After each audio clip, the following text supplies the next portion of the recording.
Sir, తెలంగాణలో జరిగిన గత అసెంబ్లీ ఎలక్షన్లో బీసీ నినాదంతో బీజేపీ పార్టీ ముందుకొచ్చింది. బీసీ వాళ్లకే ఎక్కువ ప్రాధాన్యత ఇచ్చింది. కాబోయే ముఖ్యమంత్రి బీసీ అభ్యర్థి అయి ఉంటాడని చెప్పి అన్నది. మరి అనూహ్యంగా గత అసెంబ్లీ ఎలక్షన్లో బీసీ సీనియర్ నాయకుడు ఈటెల రాజేందర్ గారు 2 దిక్కులో ఓడిపోయారు. మరి ఇదే తరహాలో ఏపీలో కూడా సేమ్ బీసీకే పెద్దపీట వేస్తున్న ఈ నేపథ్యంలో మరి అక్కడ గెలుపోటములు అనేవి ఎలా ఉండబోతుంది? దేశవ్యాప్తంగా గానీ తెలుగు రాష్ట్రాల్లో గానీ వాళ్ళ రాజకీయాలు బీసీల చుట్టూ తిరుగుతున్నటువంటి సందర్భాన్ని మనం చూసాం.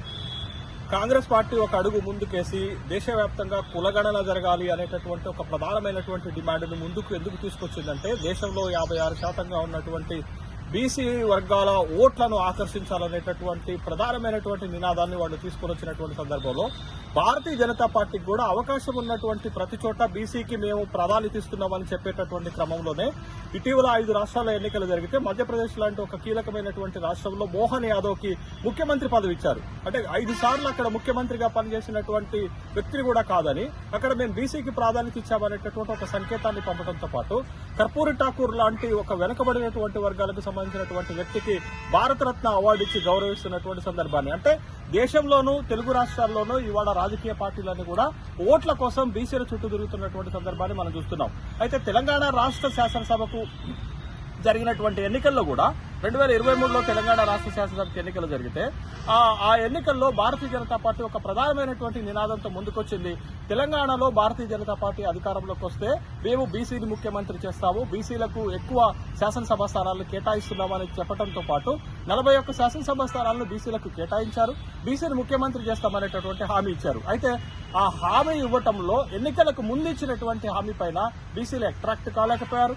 ఎన్నికలకు ముందు ఇచ్చినటువంటి హామీని బీసీలు నమ్మలేకపోయినటువంటి సందర్భంలో పెద్దగా భారతీయ జనతా పార్టీకి ఉపయోగం జరగలేదు. భారతీయ జనతా పార్టీలో బలమైనటువంటి సామాజిక వర్గానికి చెందినటువంటి ఈటెల రాజేందర్ లాంటి వ్యక్తి కూడా అటు 2 నియోజకవర్గాల్లో, అటు గజ్వేల్ నియోజకవర్గంలో ముఖ్యమంత్రి పైన, మాజీ ముఖ్యమంత్రి పైన పోటీ చేశారు. అక్కడ కూడా వ్యతిరేక ఫలితం వచ్చింది. తర్వాత తన సొంత నియోజకవర్గమైనటువంటి హుజురాబాద్ లో కూడా వ్యతిరేకమైనటువంటి ఫలితం వచ్చింది. కానీ ఇక్కడ మనం గమనించాల్సింది ఏంటంటే, ఈటెల రాజేందర్ ని ఒక రాజకీయ కోణంలోనే ఓడిపోయారు తప్ప వాస్తవంగా బీసీ అనేటటువంటి కోణంలో ఓడిపోలేదు. కానీ ఈటెల రాజేందర్ కూడా అక్కడ 60,000కు పైగా ఓట్లు వచ్చాయనేటటువంటి విషయాన్ని కూడా మనం మర్చిపోయినటువంటి అవసరం లేదు.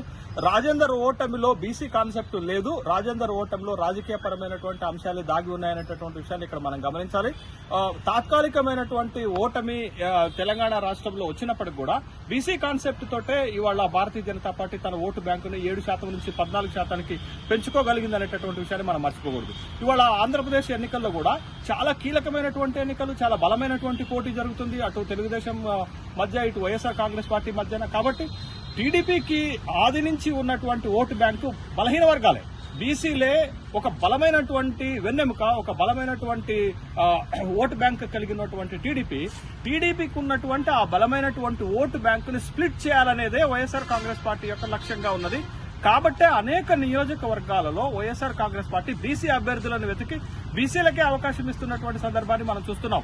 మీరు గతంలో అగ్రవర్ణాలు ప్రాతినిధ్యం వహించేటటువంటి కీలకమైనటువంటి శాసనసభ నియోజకవర్గాలలోనైనా, పార్లమెంటరీ లోక్సభ నియోజకవర్గాల్లోనైనా బీసీలకు అత్యంత ప్రాధాన్యత ఇవ్వటానికి చూస్తున్నారు. ఉదాహరణకు మీకు చూడండి, 25 మంది ఆంధ్రప్రదేశ్ క్యాబినెట్లు ఉంటే 11 మంది బీసీలే ఉన్నారు. తెలంగాణ రాష్ట్రంలో ఆ విధంగా లేదు కదా. తెలంగాణ రాష్ట్రంలో కేవలం 18 మంది మంత్రివర్గంలో ఉంటే బీసీలకు 3 లేదా 4 స్థానాలు మాత్రమే ఇచ్చారు. కానీ అక్కడ 50% ఇచ్చేటటువంటి క్రమంలో 48% ఇచ్చారు. 56 కార్పొరేషన్లు పెట్టారు.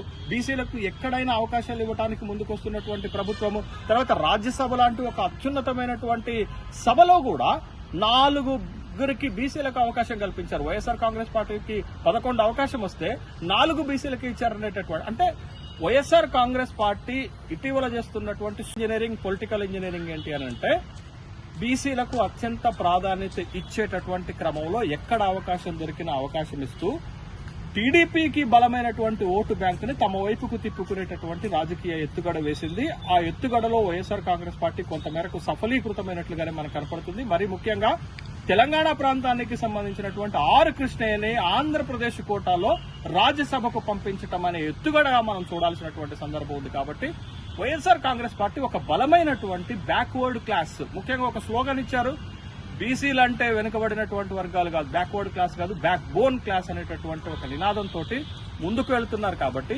ఈసారి బీసీల ఓట్లను టీడీపీ నుంచి తన వైపుకు తిప్పుకునే ఎత్తుగడల్లో వైఎస్ఆర్ కాంగ్రెస్ పార్టీ కనుక సక్సెస్ అయితే వైఎస్ఆర్ కాంగ్రెస్ పార్టీ అధికారంలోకి రావడం సులభం అవుతుంది. ఆ విధమైనటువంటి ఎత్తుగడే జగన్మోహన్ రెడ్డి ఆంధ్రప్రదేశ్ ఎన్నికల్లో వ్యూహం పన్నుతున్నట్టుగా మనకి స్పష్టంగా కనపడుతుంది. అందుకే పార్లమెంటరీ నియోజకవర్గాలలో ఎక్కడ అవకాశం ఉంటే అక్కడ ప్రధానమైన బలమైనటువంటి బీసీ వర్గాలకు అవకాశం ఇస్తున్నారు. అటు మేయర్లుగా 9 మంది బీసీలకు అవకాశం ఇచ్చారు. ఇంతెందుకండి, కృష్ణా జిల్లా చరిత్రలో ఎప్పుడైనా అటు మేయర్ని గాని ఇటు జడ్పీ చైర్మన్ గాని కమ్మ సామాజిక వర్గాల వాళ్ళని తప్ప వేరే వాళ్ళని చూసామా? కానీ మొట్టమొదటిసారి మేయర్ని బీసీనే తీసుకొచ్చారు. చాలా చిన్న కులం సంబంధించినటువంటి ఆమెను తీసుకొచ్చి మేయర్ గా చేశారు. తరువాత జడ్పీ చైర్మన్ గా కృష్ణా జిల్లా చరిత్రలోనే ఒక గౌడ సామాజిక వర్గానికి సంబంధించినటువంటి మహిళను చైర్మన్ గా చేసినటువంటి సందర్భాన్ని మనం చూసాం. కాబట్టి ఎక్కడ అవకాశం ఉన్న ప్రతి చోట అగ్రవర్ణాలు బలమైనటువంటి ముద్రలో ఉన్నటువంటి జిల్లాలలో కూడా ఇవాళ బీసీలకు అవకాశం ఇచ్చి జగన్మోహన్ రెడ్డి తన చిత్తశుద్ధిని నిరూపించుకుంటున్నటువంటి క్రమంలో ఖచ్చితంగా ఈసారి బీసీల ఓటు బ్యాంకు టీడీపీ నుంచి టర్న్ అయి వైఎస్ఆర్ కాంగ్రెస్ పార్టీకి వెళ్లే అవకాశాలు స్పష్టంగా కనపడుతున్నాయి. ఆ విధమైనటువంటి బలం వైఎస్ఆర్ కాంగ్రెస్ పార్టీకి వస్తుంది. కాబట్టి రేపటి ఎన్నికల్లో సైలెంట్ గా వైఎస్ఆర్ కాంగ్రెస్ పార్టీ బ్రహ్మాండమైనటువంటి విక్టరీ సాధించబోతుందనే అభిప్రాయాలు కూడా, విశ్లేషణలు కూడా జరుగుతున్నాయి.